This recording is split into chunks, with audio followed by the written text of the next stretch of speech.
Well, good morning. We're here today to update you on what's going on in Columbus, and I want to share with you some big picture items and then drill down into some of the legislation that I've introduced, brought into law, and things that I think you'll agree are good for Ashtabula County and the 99th District. First of all, from a 50,000-foot level, you've probably been reading about the fact that Ohio looks like it's going to be losing yet another congressional seat due to declining population. And I've done a lot of thought on this subject, especially with respect to the 99th District and specifically Ashtabula County. We're probably going to be, in the next census, losing a few thousand more people. It's happening across America, across Canada, in rural areas, as young people are leaving. And as a teacher at Jefferson for 29 years, every spring we watched our finished product go across the stage. A product, if you want to use a business metaphor, that we have collectively invested over $100,000 in each one, if you think of the expense K-12. And then that product goes on to the armed forces, God bless them, and we thank them for their service. They go on to college, they go on to tech school, they leave for jobs in the other areas. Some of them stay, but we know that there has been a gradual exodus out, seeking employment, seeking other things. Until recently, it would have been very difficult to bring those folks back. But thanks to technology, we now have a shimmer of hope, and I want to explain that. And I also want to share with you why I feel this is critically important. So let's look into the why this is important. If you think back on your life, and I reflect on mine, our most treasured possessions, if you can call them that, not our houses, not the stuff that we accumulate, but our children. And for some of you who are fortunate enough, grandchildren. There is nothing as priceless as those kids, and what wouldn't we give to give them the opportunity to come back, live near us, both our children and our grandchildren, so that we can be part of their lives. And through those intergenerational linkages, enrich not only their lives, but in return, enrich ours. Those family connections are the stuff that's beyond any amount of money or material objects. What I'm working on is a plan to allow them to stay here or to come back home. Now, what's this look like? Well, the first thing, let's look at this technology. You know that in the last decade or so, more and more young people are telecommuting. And the fact that they can work from home and decide where they're going to live, not on the basis of job proximity, but on the basis of access to broadband. That new technology is something that I've been working on in Columbus. There was a bill that we passed out of Finance Committee, and I hope it gets to the floor in the very near future, that would incentivize the completion of what we call last mile connections. There have been some areas in our cities, some areas in our suburbs, and definitely rural areas where that last mile connectivity has not occurred. This bill provides a partnership between public and private sectors to complete those particular connections. What's more, there is another bill out there that would have an impact on all of Ohio in terms of ensuring that rural areas in particular had access to broadband. Now, we're just hearing testimony on that bill in finance as I speak to you today. It's bipartisan support. Two of my dear colleagues, Representative Jack Serra from Bel Air and Chairman Smith from Gallipolis, both working on this together, both rural representatives.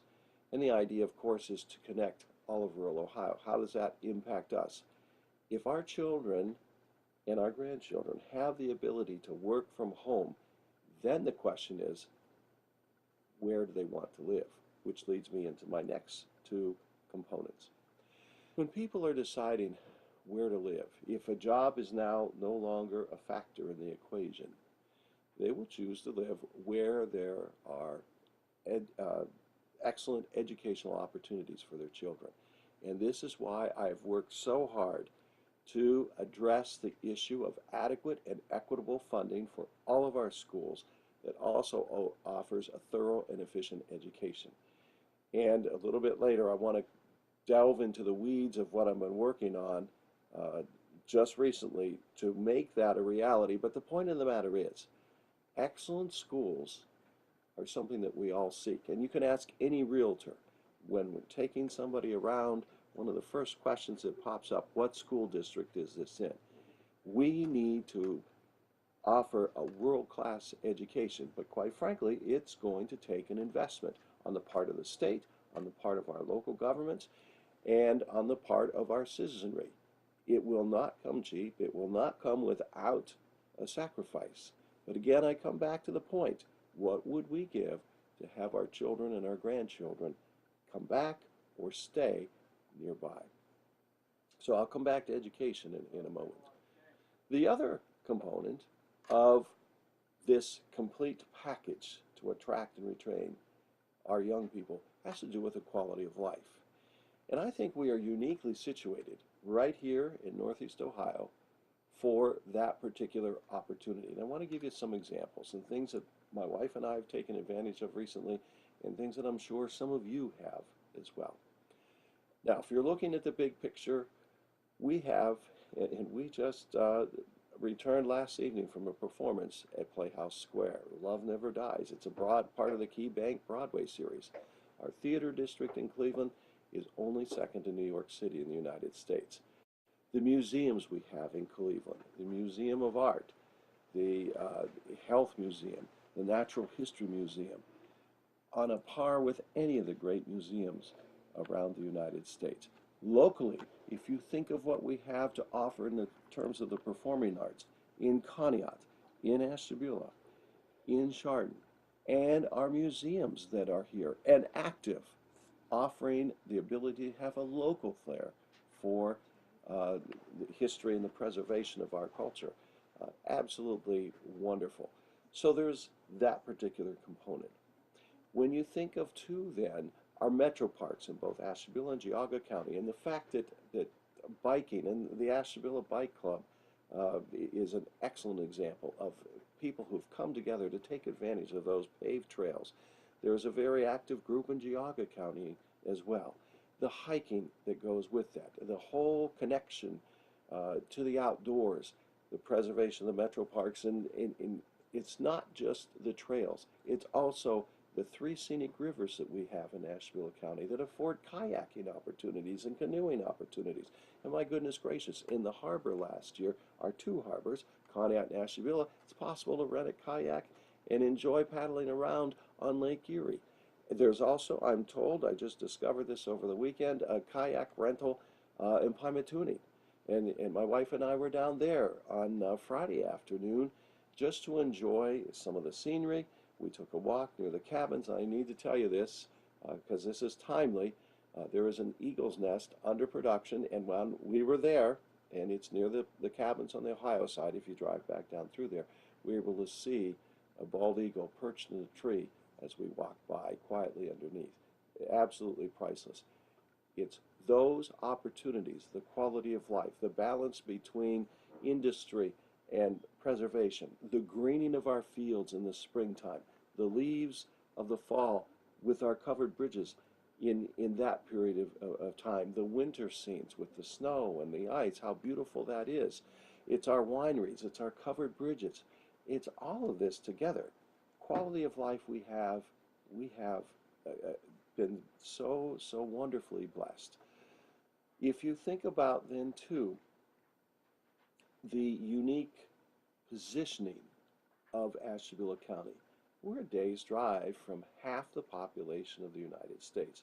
New York, Chicago, Washington, Philadelphia, Pittsburgh, Buffalo, Columbus, all close by, relatively speaking. So we have the access to that culture, but we also have something special in terms of the relationships that we develop in our small towns, the glue that binds us all together.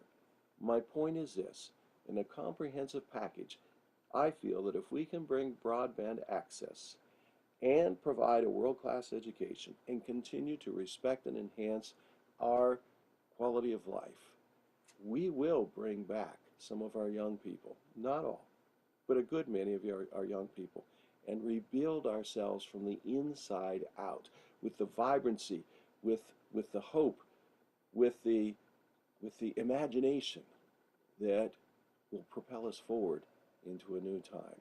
And that's what I'm determined to do my best to bring about for you and our families. I'd like to share with you now some of the legislation I've been working on, some of which has already been incorporated into law, some of which is waiting to come to a vote on the House, or it's on its way into the Senate, and some that's still in committee uh, having hearings as we speak. A couple pieces come to mind. Uh, the Spirited Ice Cream Bill, HB23, which would allow bourbon-infused ice cream, quite frankly, to be sold. Heavenly Creamery, Joe Erickson and Conneaut had wanted to have this option. It ties in nicely with what we do. It can also tell you that our wine producers are interested in some confectionery products along those lines. But we worked alongside the Ohio Department of Commerce and the Ohio Department of Liquor Control to allow that to occur. Can't be sold to minors, and there are a number of stipulations similar to that which we would have with the sale of alcohol. And Joe assures me that before one could become inebriated on the ice cream, because it is intended just as a flavoring, that you probably get sick because of the vast amount of ice cream that you need to partake of in order to feel any sort of side effect with the bourbon. So it is just something that adds some flavor to the mix, but important for continued variety of our products here in Northeast Ohio. Another bill that's been incorporated into state law, the sales tax holiday, that will be coming on board again this year.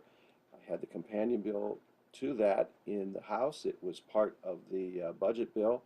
And again, I know how important it is for our local brick and mortar stores to be able to, especially during that period of time, that frenzy of time when parents are preparing to send their children back to school, how that incentivizes our folks here to shop in Ashtabula County and not necessarily to make that sojourn over to the Mill Creek Mall or to the outlets in Grove City, but for that 3-day period when there is no sales tax on school-related items to shop locally here.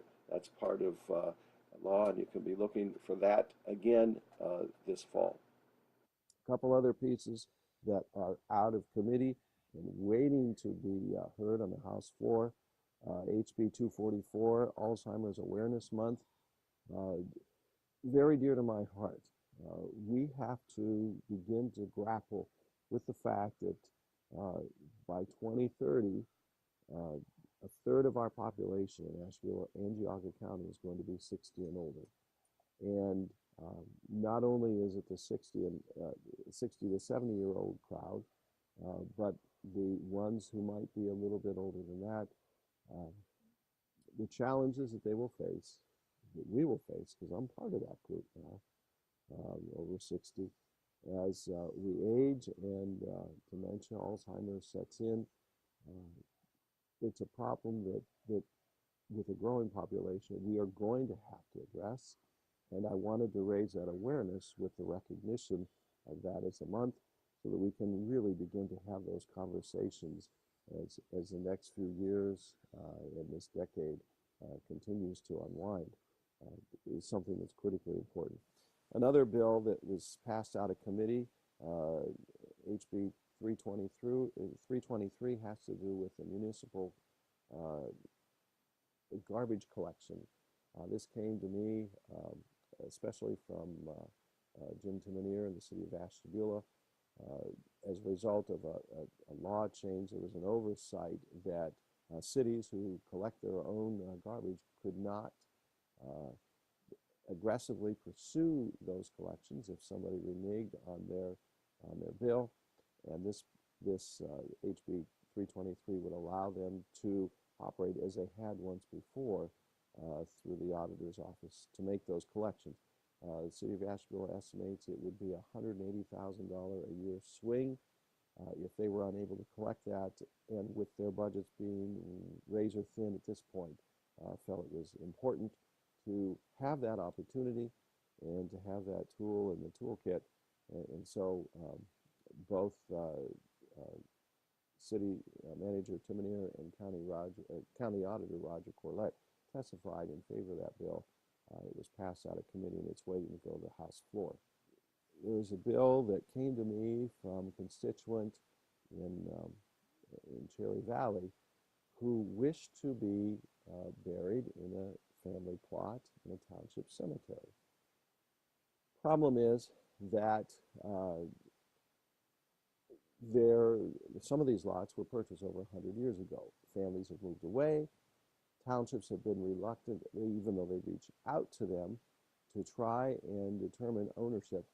The townships have been reluctant to sell them or repurpose them for fear that they would be challenged in court.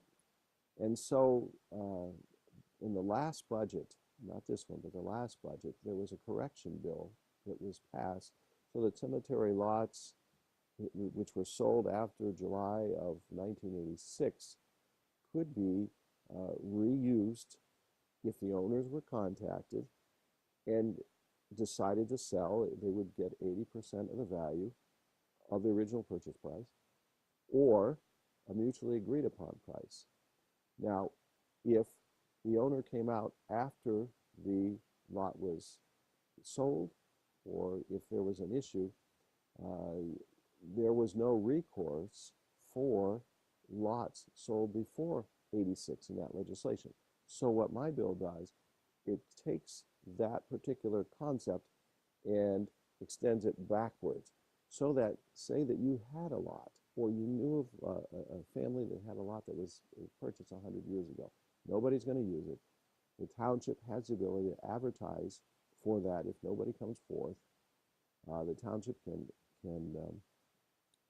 sell it again, and then should an owner come forth, a mutually agreed upon price, 80% of the market value, or, and this is what I think was a great compromise added by my joint sponsor, Representative Arndt from Sandusky County, member on the other side of the aisle, that the cemetery and the persons in question could trade a lot, another empty lot, if there was one available.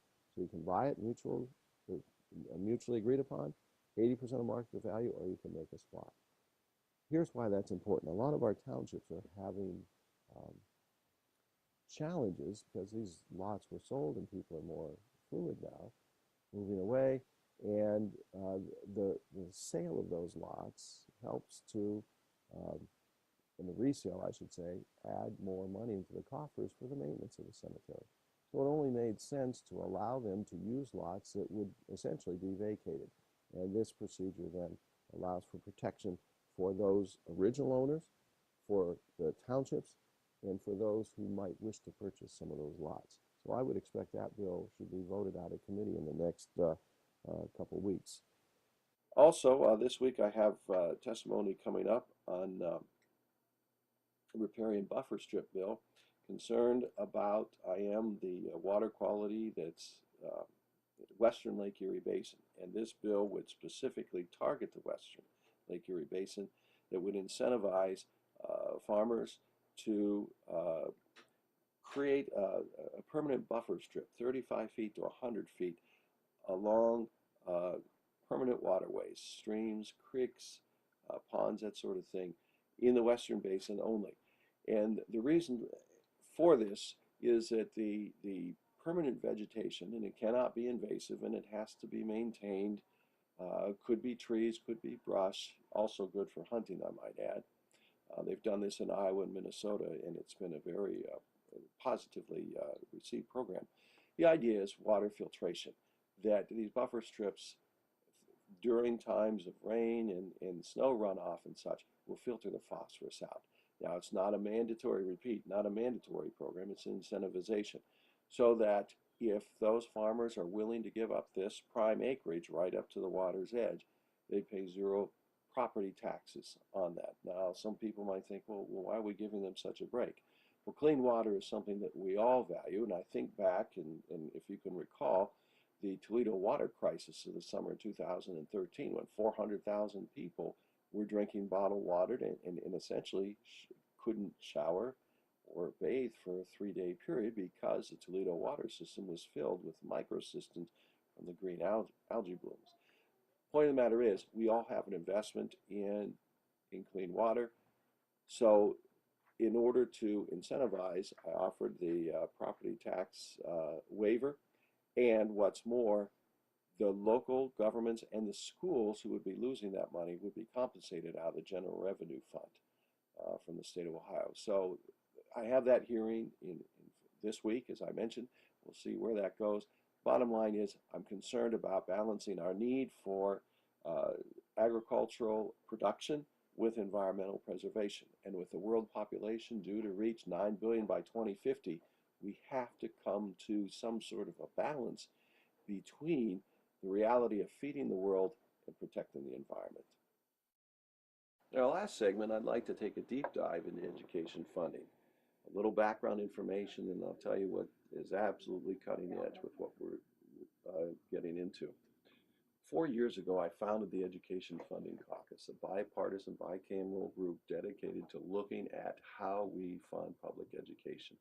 Because without an educated workforce, business has no real incentive to stay or to come. Without education, the ability for one to tap into one's internal gifts would be thwarted, if you will. Think of it as you would a smorgasbord. Our public schools offer a little bit of this, a little bit of that, and ought to. I'm thinking shop classes that we ought to offer once more, and consumer science that we used to know as home ec. Some of those courses that allow students to experiment with their gifts and find out what they're good at and maybe what they're not good at, so that they can then decide, as we would in the smorgasbord, to go back and have a second helping. The point of the matter is, I believe we've all been given certain gifts that may remain innate, but undiscovered by self, unless allowed to do so in the safety and setting of our public schools. So there's that component: the educated workforce, self-discovery, and finally the preservation of democracy. We need an educated citizenry to be able to continue to be familiar with issues, understand the complexity of them, to have a healthy debate to determine how we are going to move not only Northeastern Ohio and Ohio forward, but the United States of America. It's through that civic efficacy that America has been made greater than it was even when it was founded. So, all of that being said, the purpose of education, it comes at a cost. And we know that the current administration has underfunded public education, and as a result, I founded that caucus, and recently it has evolved, it has morphed into something even greater than an education funding caucus. A backstory here.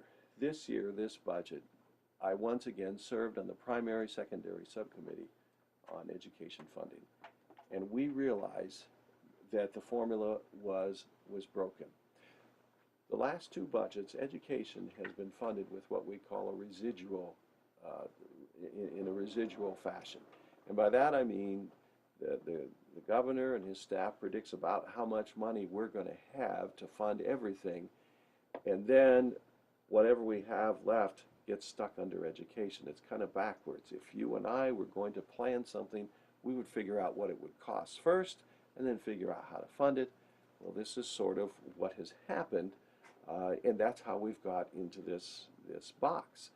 And that's why, quite frankly, the per pupil spending has risen only $10 since the last budget, from $6,000 to $6,010, And next year it's going up to $6,020, a whopping $10 more per kid for the base cost throughout the state of Ohio, simply because the formula isn't working as it intended. Now I want to add this to it. There have been some wrinkles that nobody could have foreseen that made our job and there are 5 of us who serve on the primary, secondary, House subcommittee on education funding. There's been some wrinkles that have made our job even more complicated. Some of the power plants in districts where they have drawn tangible personal property tax dollars for years have been phased out. And we had a number of school districts that have lost one power plant. And there was one district along the Ohio River that lost 2 power plants. And we heard testimony from them. The millage required to replace the dollars lost from these closings in that one school district alone. We hear about 3 mills, 5 mills, a whopping 9 mills here. But in that particular district, to fund that school, the treasurer and the superintendent mentioned that they were looking at a millage of 130 mills. 130 mills. Just to keep the doors open. So we were forced to fudge the formula to push more money into districts like that, just to keep them alive, which then, using the domino effect, meant that we had less dollars for some other districts right here in Ashtabula County. So I reached out to the chair, Representative Bob Cupp, who used to be in the Supreme Court. He heard the DeRolf cases, a number of them, there are 4. He also had served in the Senate. He is now in the House. Bob is a Republican, I am a Democrat. Together, we decided that we would lead an effort to examine the different components of education funding and see what could be done to get this right. And since November, this school funding work group has been active in Columbus, and I want to share with you how we've broken this down. And keep in mind, what I'm about to share with you would normally be done from January to late January to late April by 5 people scrambling to figure out how to do this in that primary, secondary subcommittee. So here's some things that we've broken down in 7 different areas, soon to be 8. 1, what is the cost of open enrollment? Some districts win, some districts lose. How can we balance that in the equation? Also, charter school funding as it passes through our schools, and also vouchers. What is the cost of those programs to our school budgets? We don't know. There's not been a real study done, and we have superintendents, treasurers, legislators, both sides of the aisle, both chambers, working on just this one component of the state budget. A second component, poverty in preschool. What does it cost? What should we be doing to educate students out of poverty before they even enter school? And what's that investment worth? We don't know. Some of our kids are coming to us with even more needs, given the opioid crisis. In fact, there have been, I've had this happen right here, great-grandparents who are now raising children because of the lack of family members down the line who can raise these children and the challenges that brings. So what can we do with respect to poverty in preschool? Transportation costs. What's it cost to purchase a bus? The state used to have a bus purchasing program. Did away with it. Schools have to do that on their own now. A typical bus costs $80,000. How do you make the most efficient use of that? How long does a bus last? Do we have buses that are a different design and model for hilly areas such as Morgan County, or ones that are more efficient for picking up kids in a greater concentration in our urban areas? So we have that subcommittee running. Special education, gifted education, what are those costs? And how do we address those? And should we move more out of categorical funding? Do we add categories for kids with different needs? Good questions, and again, that group is delving into them. Then we have education service centers like the one in Ashtabula and Geauga counties, career tech centers, and STEM education. What does that cost, and how do we allocate that money into this complicated school funding formula. And then finally, well, almost finally, there's the technology piece. How are we going to wire our schools, and what sort of technology should we be using, and what does it cost, and what's that going to look like as it mixes into this whole formula. And then the seventh, the base cost, and this is the one that we have struggled with.